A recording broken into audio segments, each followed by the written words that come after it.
Della Whitmore, if you forget the balloons again, I swear. I won't. Della shouted over the roar of her car engine, one hand gripping the steering wheel while the other held down a rogue roll of wrapping paper trying to escape the passenger seat. I've got the balloons, the cake, and the playlist. I'm not messing this up, not for Cassie. Tonight was the night. Cassie's 30th birthday, her best friend since college, the one who helped her through her breakup, job loss, and that one disastrous haircut, deserved the perfect surprise party. Della had been planning it for a month in secret, coordinating with Cassie's coworkers, getting the venue, the lighting, the food.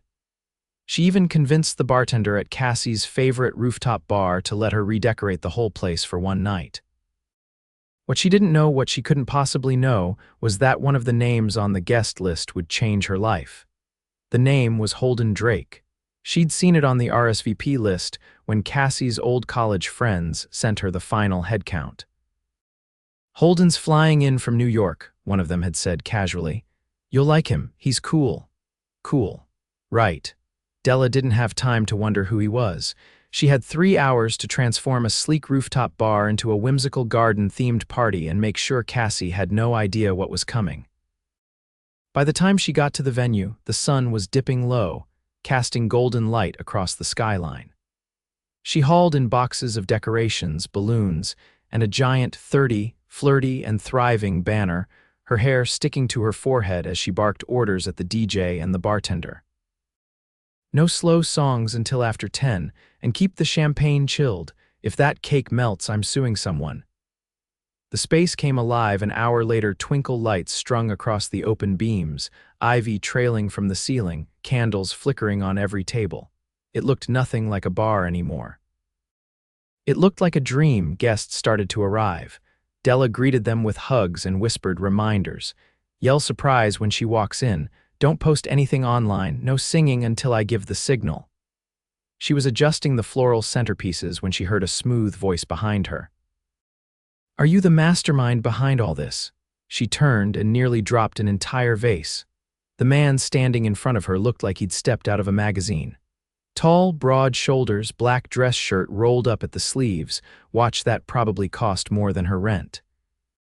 His eyes were a sharp, unreadable gray-blue, and his smile was slow, curious. Yeah. She cleared her throat and forced her voice steady. I'm Della Whitmore. I planned the party. Holden Drake, he said, offering his hand. His grip was warm, confident. Cassie's old friend. Oh. Right, she tried not to sound breathless. You're the Holden, he raised an eyebrow. The Holden? Well, I mean, you're the one everyone kept saying would show up last minute in a helicopter or something. I took a car, he said, chuckling.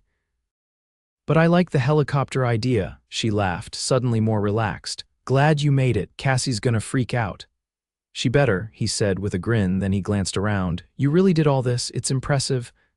I had help, she said quickly, brushing a curl behind her ear. But yeah, I guess I did. You're not an event planner or something? Nope, just a friend who likes throwing parties.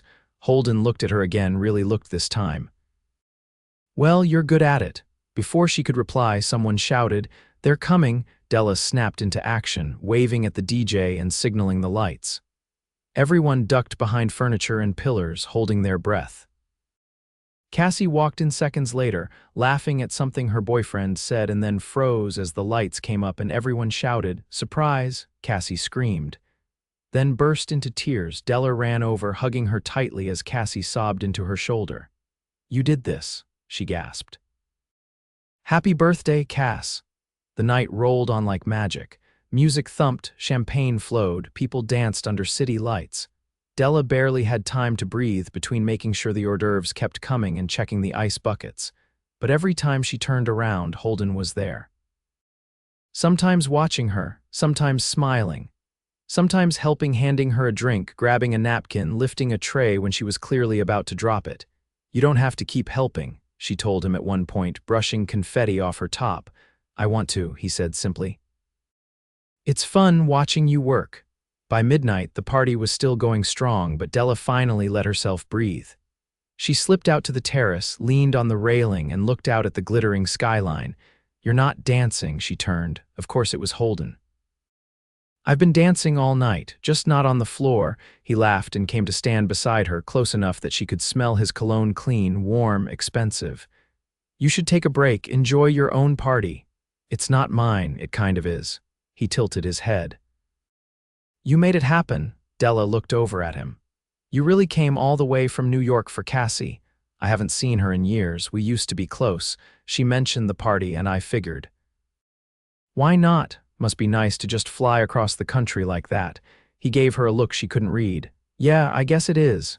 You live there full time, I split my time between cities, work stuff. What do you do? He hesitated just a second. Investments, she nodded. Sounds fancy, it can be. He turned toward her, one hand resting on the railing. Listen, I don't know how to say this without sounding weird, but I've been to a lot of parties, a lot of events, but this one felt different, probably because of you. Della blinked. What? You're not like most people I meet. You care, you actually care, and it shows. She swallowed, unsure what to say. Her heart beat faster. Then he said, Can I take you to dinner sometime? Della stared at him. This man, this sharp-suited, silver-eyed, casually powerful man wanted to take her to dinner. Are you serious? Very. Why? He smiled. Because I don't meet women who make me want to stay in town. She should have said no. She didn't know this man. He was probably rich, probably complicated. But something in his voice, something real made her say, okay, sure. His smile widened. Tomorrow, she nodded, and just like that, her life changed. She didn't know it yet. But the man she'd met while planning a surprise party was about to surprise her right back with love. The hostess at the restaurant didn't ask for her name, just opened the door to a private terrace overlooking the river. Della stepped out into the warm evening air, her heels clicking softly against the stone. Candles flickered in hurricane glass lanterns, and the low hum of a string quartet drifted from inside. She paused at the sight of it all. Holden stood from a table near the edge, his jacket draped over the back of his chair, sleeves rolled again, as if formality only lasted as long as he needed it to. He looked completely at ease against the backdrop of sunset and skyline. This is definitely not a diner, Della said, walking toward him. He offered her a chair. I figured we'd try something a little quieter. I've never eaten anywhere with a quartet before, she said, settling in. They're not bad, he replied. They're from Paris. In town for a residency, she glanced at him. Of course they are. The waiter appeared instantly. No menus, just a bottle of white wine uncorked without question and poured into 2 crystal glasses. Is this place even on Google? She asked, eyeing the waiter's uniform, tailored, not rented. No, Holden said. It's a private membership place. I borrowed a reservation. Borrowed? The owner owed me a favor. Della leaned back. You collect favors? Sometimes, he said, his gaze meeting hers. When I think they'll be useful. She studied him, her fingers lightly tapping the edge of her napkin. So what does someone like you do when you're not borrowing elite dining rooms and flying in musicians? He poured her another splash of wine. I run a venture firm. We fund early-stage companies. Tech mostly, some green energy, a few biotech plays. So you gamble professionally, calculated risk, he corrected, with a lot of spreadsheets. And do the spreadsheets justify flying a Parisian quartet to New York? I didn't fly them here. I just knew where they'd be. She laughed, not because it was funny, but because she didn't know what else to do with the contrast between his world and hers. And what about you? Holden asked, leaning forward. What do you do when you're not orchestrating rooftop miracles? I manage a nonprofit, she said, shifting her glass between her hands. We do community development in underserved neighborhoods, education programs, housing assistance. It's not glamorous, but it matters. He nodded slowly. That's the answer of someone who doesn't care about flashy things.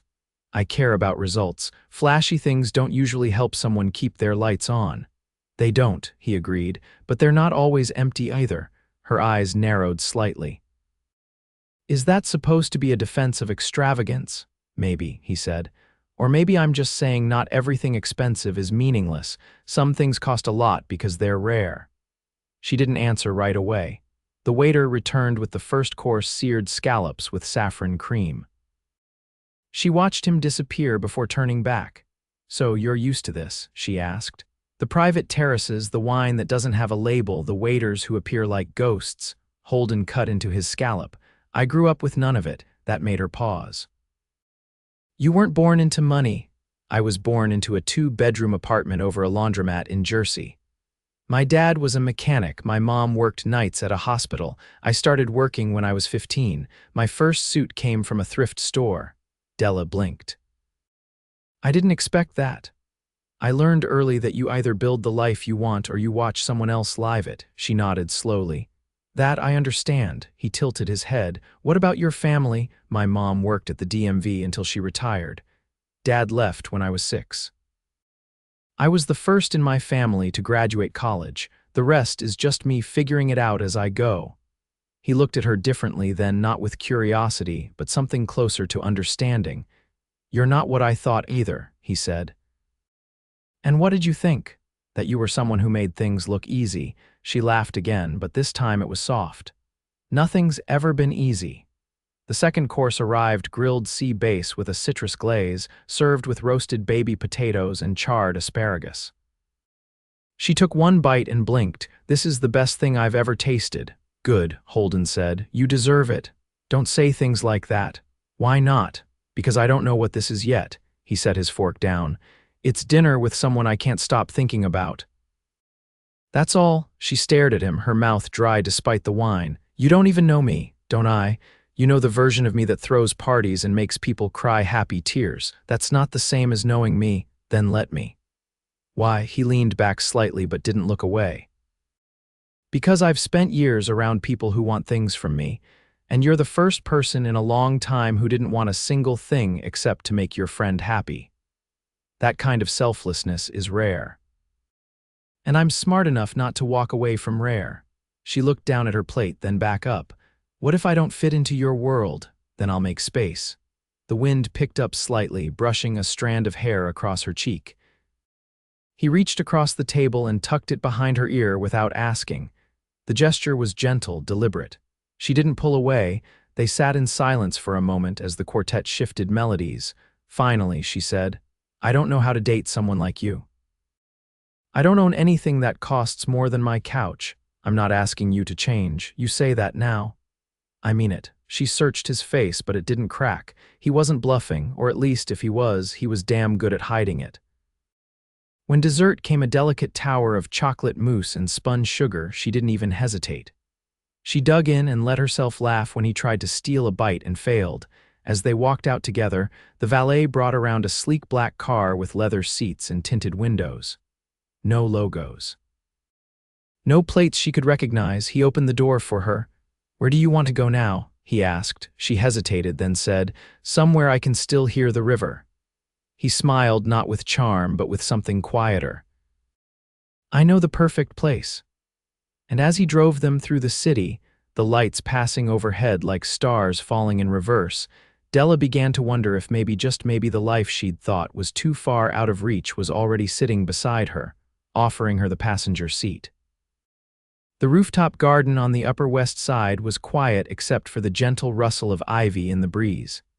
Della leaned her elbows on the stone balustrade, watching the city stretch into the distance. Holden stood beside her, his jacket now slung over one shoulder, his shirt collar open. You weren't kidding, she said quietly. This is perfect. I like it up here, he replied. No noise, no eyes, just space to think. She didn't answer right away. Her mind was still tangled in the last several hours, the dinner, the way he looked at her across the candlelight, the strange sense of safety she hadn't expected to feel with a man who lived in a world built on power. You don't really live here, do you? She asked. I keep the place for when I need to disappear for a while, he said. The building's mostly empty, no one pays attention. She glanced over. You disappear often, often enough.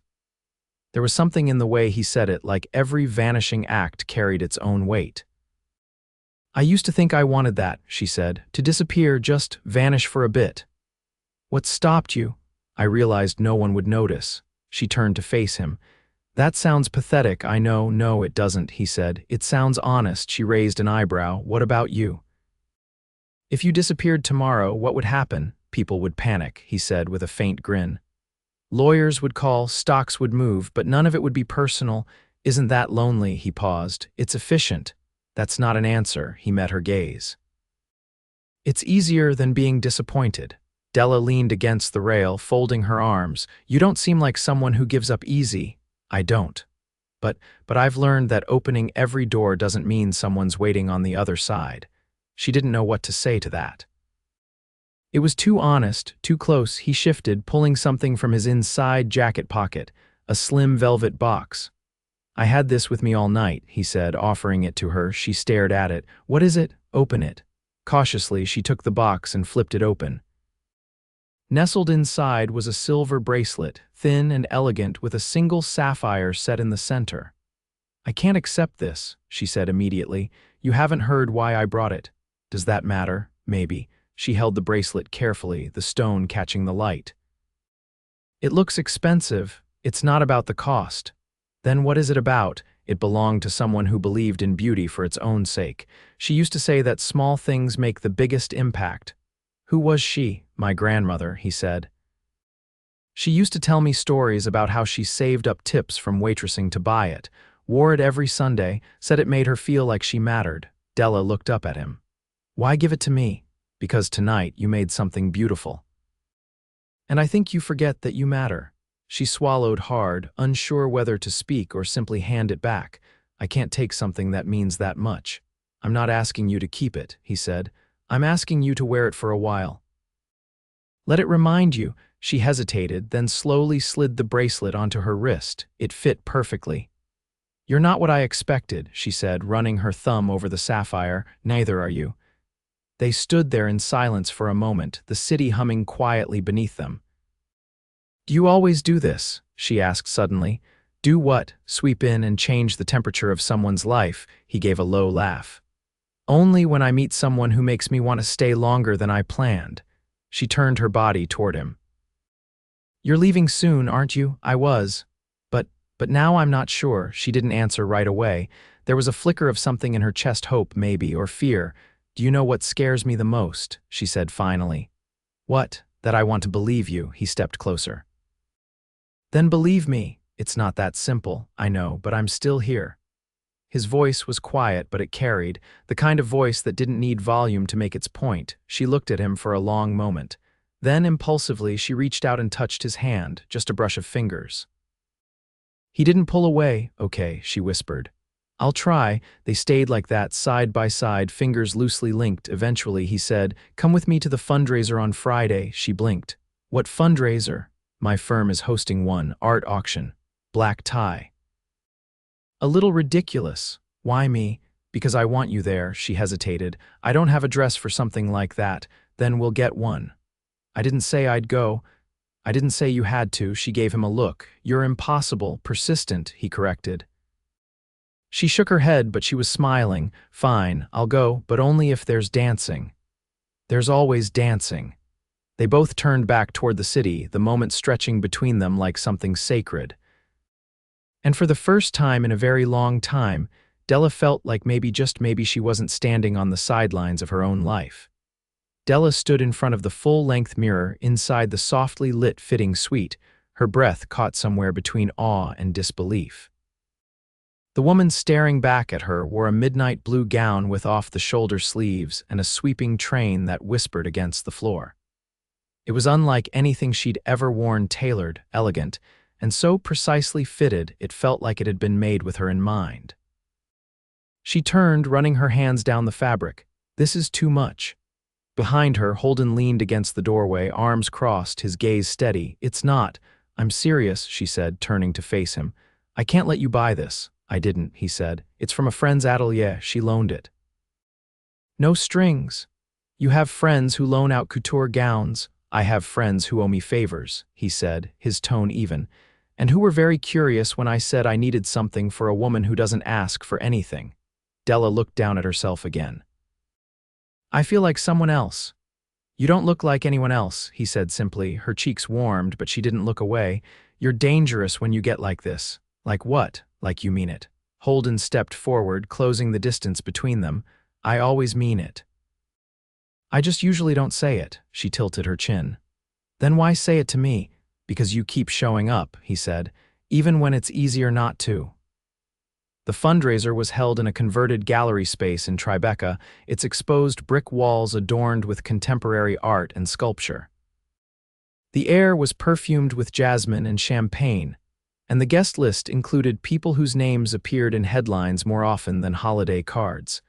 Della entered on Holden's arm, posture straight, heart pounding. The room shifted when he walked in subtle pauses in conversation, discreet glances over champagne flutes.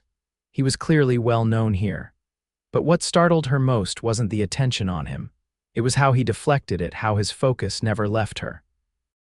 They moved through the crowd slowly, Holden introducing her only when necessary, shielding her from the more invasive questions with an ease that felt practiced. She noticed the way people deferred to him, quiet nods, quick agreements, eyes flicking toward him like gravity pulled them there. At one point, near a sculpture made of twisted copper and glass, a tall woman with a sharp bob stepped into their path. "I've been trying to get you on the phone for 3 weeks," she said to Holden, her voice crisp. "The London deal is stalling. Talk to Mason," he replied without missing a beat. "He's handling it." She blinked at Della, then back to him. "And this is Della Whitmore," Holden said. "She's with me, with not beside, not just a date," with it echoed in her ears. The woman gave a thin smile. "Charming." As she walked away, Della leaned closer. "Do all your business contacts glare like Bond villains? Only the ones losing leverage," he said. Later, during the auction, Holden leaned close as a painting sold for nearly $250,000. "Tell me what you're thinking." "That I'm in the wrong universe," she whispered back. He smiled, but his voice stayed low.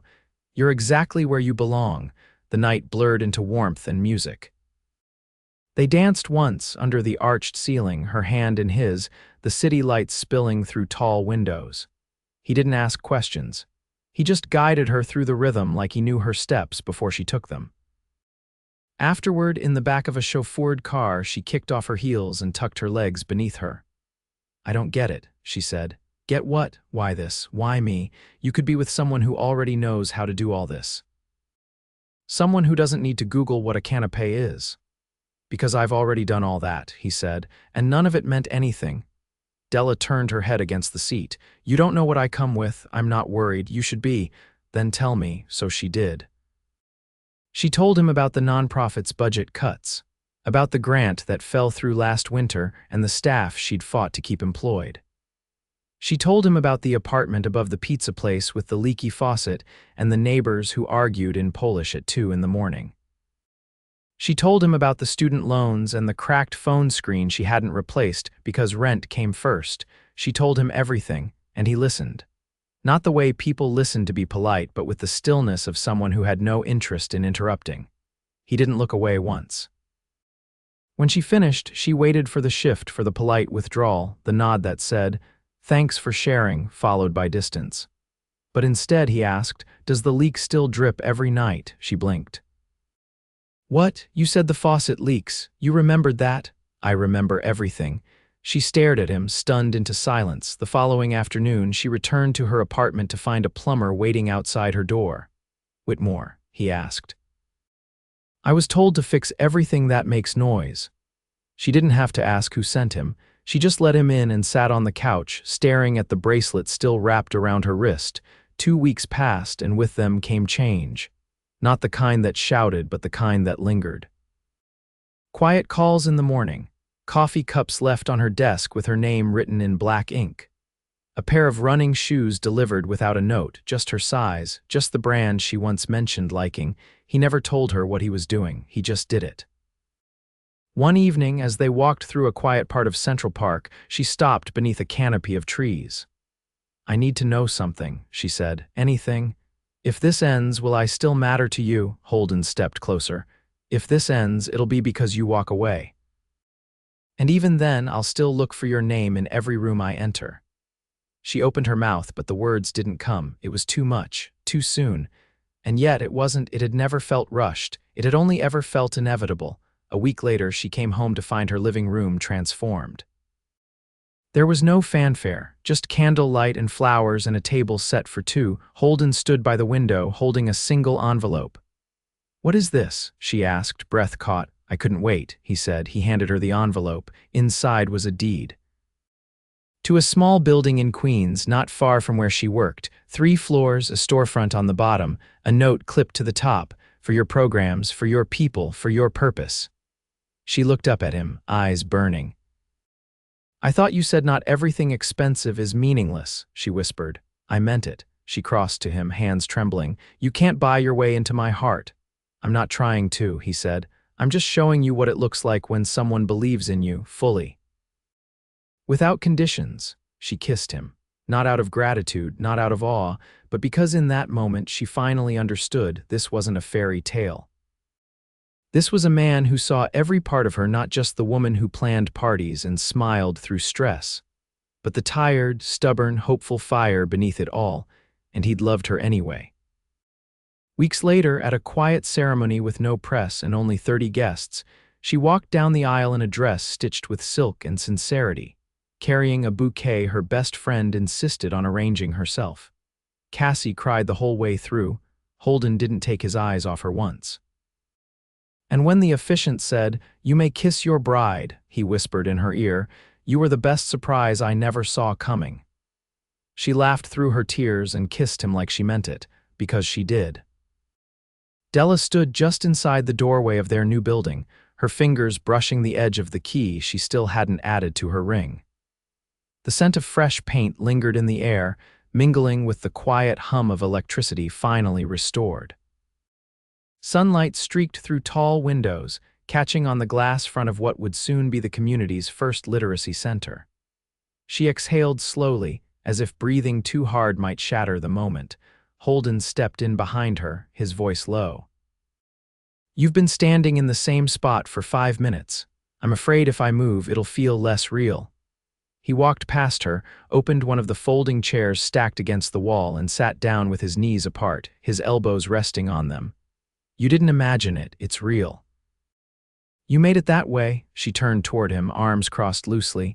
"You gave me the building, Holden. You filled it with purpose. That's the hard part." "I haven't filled it yet. It's still just walls and paperwork." He tilted his head. "You've already got volunteers. The calendar's booked for the first 3 months. I saw your schedule." "You went through my schedule?" "I went through the inbox you left open on your laptop. One of us had to know how many things you're trying to do at once." She laughed, then dropped into the chair beside him. "I have no idea how I'm going to keep up." "You won't, not alone. Are you offering to help alphabetize books?" "I'm offering to restructure the foundation's budget so you can hire a full-time coordinator." She raised a brow. "You already did that, didn't you?" "I emailed the proposal yesterday. You'll have it by Monday." "Of course you did." He reached over and took her hand. "You can do this, Della. You're not going to fall apart." "I'm not afraid of falling apart," she said. "I'm afraid of getting it wrong." "Of letting people down, you won't. You can't promise that." "I can promise I'll be here either way." She looked at him, really looked. His tie was slightly off-center, his shirt sleeves rolled again, his watch face reflecting a narrow bar of afternoon light. But his expression was steady, patient, and different than it had been even a month ago. She could see it now, how he no longer looked like a man running from anything. "I love you," she said, the words quiet but unwavering, his fingers tightened on hers. "I've been waiting to hear you say that. I should have said it sooner." "I wasn't ready to hear it sooner," she smiled. "You were ready, you just didn't know it." He stood and pulled her with him, his arms wrapping around her waist. "Say it again. I love you." He kissed her forehead. "Then let's go home." They left the building hand in hand, the lock clicking behind them. Later that evening, Della curled her legs beneath her on the sofa, watching Holden move through the kitchen with surprising ease. He brought her a plate without asking, roast chicken, lemon potatoes, and fresh bread from the bakery down the block. She blinked at the plate. "You cooked." "I heated. Still counts." He sat beside her, balancing his own plate on his knee. "You're going to have to get used to this." "What, eating dinner like normal people?" "No," he said. "Me not letting you burn yourself out." She reached for his hand. "I'm trying." "You're doing more than that." They ate in silence for a while, the kind that needed no filling. When they were done, he cleared the plates, returned with 2 glasses of wine, and sat back down beside her, this time with an envelope in his hand. "What now?" she asked. "Something I've been waiting to give you."